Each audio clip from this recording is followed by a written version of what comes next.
All right, today we're going on a little road trip, but not on any ordinary highway. We are going to map the super important arteries of the male pelvis. Now, I know it sounds like a complex network, but trust me, we're going to navigate it together, one major vessel at a time.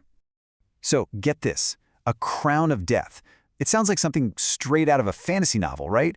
But it's a very real and potentially very dangerous anatomical variation that we're actually going to find on our journey today. So, buckle up as we start exploring the body's hidden highways. Okay, let's get right into it. Every great road trip has to start somewhere. And for us, our journey begins where one massive superhighway splits into two main roads. This is the starting point for everything else we're going to see. And here it is. Our journey starts with the abdominal aorta. Think of it as the body's main artery, the I-95 of your circulatory system. Right around your lower back, it does something called bifurcating, which is just a fancy way of saying it splits in two. This split forms the left and right common iliac arteries. You can think of these as the first major interchanges on our trip. Now, as these two big roads head down into the pelvic region, they each hit another fork in the road. And this is a really crucial intersection. This is where they divide into the external iliac and the internal iliac arteries. And as you'll see, each one has a totally different destination and a very different job to do. So let's take that first path, the external iliac artery. This one is like the anatomical expressway, a direct, high-speed route that is heading straight for the leg. The path of this artery is incredibly straightforward. It just cruises along the inside of the pelvis, and the second it passes under the inguinal ligament, boom, it gets a new name, the femoral artery. Its mission is simple: get blood to the entire leg and do it fast. But before it completely leaves the pelvis and commits to the leg, the external iliac has two important little exit ramps. These branches, the inferior epigastric and deep circumflex iliac arteries, actually head upward to supply the muscles of your lower abdominal wall. And this brings us right back to that mystery we started with, that crown of death, or corona mortis. It's a potential connection, kind of like a hidden back road, that can form between one of those exit ramps and another artery deep in the pelvis. Its location makes it a huge risk during surgeries like hernia repair, because if it's damaged by accident, you're looking at severe, really hard to control bleeding. It's a critical variation that surgeons always have to be aware of. Okay, so now let's go back to that main fork in the road and take the other path, the internal iliac artery. If the external iliac was the open highway, this artery is the intricate network of city streets supplying, well, everything inside the pelvis itself. This artery is the absolute powerhouse of the pelvis. It's shorter, it's thicker, and it immediately dives deep into the pelvic cavity. Its job? To fuel everything from organs like the bladder and prostate, all the way to those powerful gluteal muscles in your backside.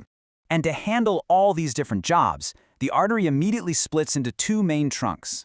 You've got a posterior division, which is parietal. That just means it supplies the walls and muscles.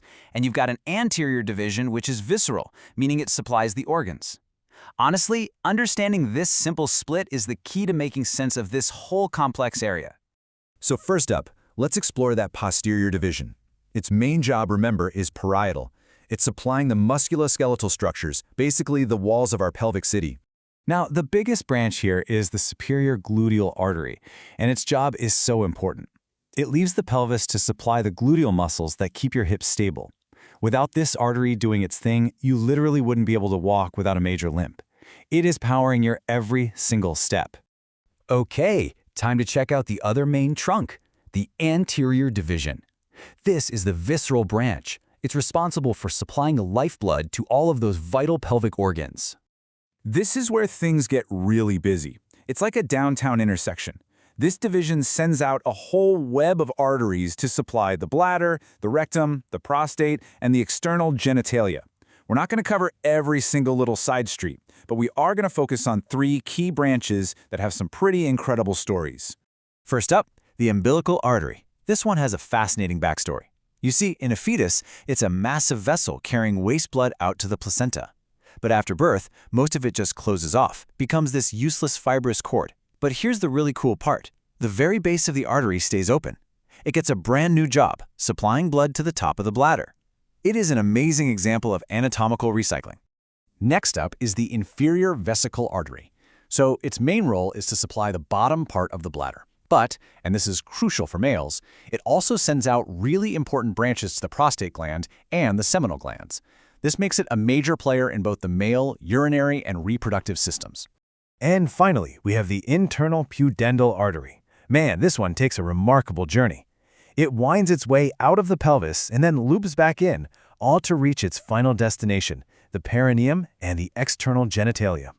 Its complicated path just shows how important it is, because this artery is absolutely essential for erectile function.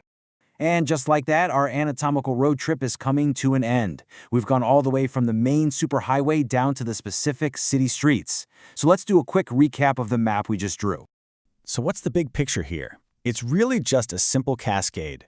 The aorta splits into the common iliacs. Those then fork into the external iliac for the leg and the internal iliac for the pelvis. And finally, that internal iliac divides one last time into a posterior branch for structure and an anterior branch for organs. That's it. That is the entire roadmap right there. And when you really stop and think about it, it's just incredible, isn't it? This elegant, simple branching pattern inside your own body is the foundation that supports everything, from the raw power of walking to the incredibly intricate processes of life itself. It is a true masterpiece of biological engineering.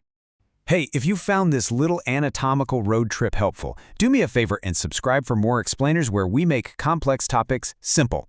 Thanks so much for joining the tour.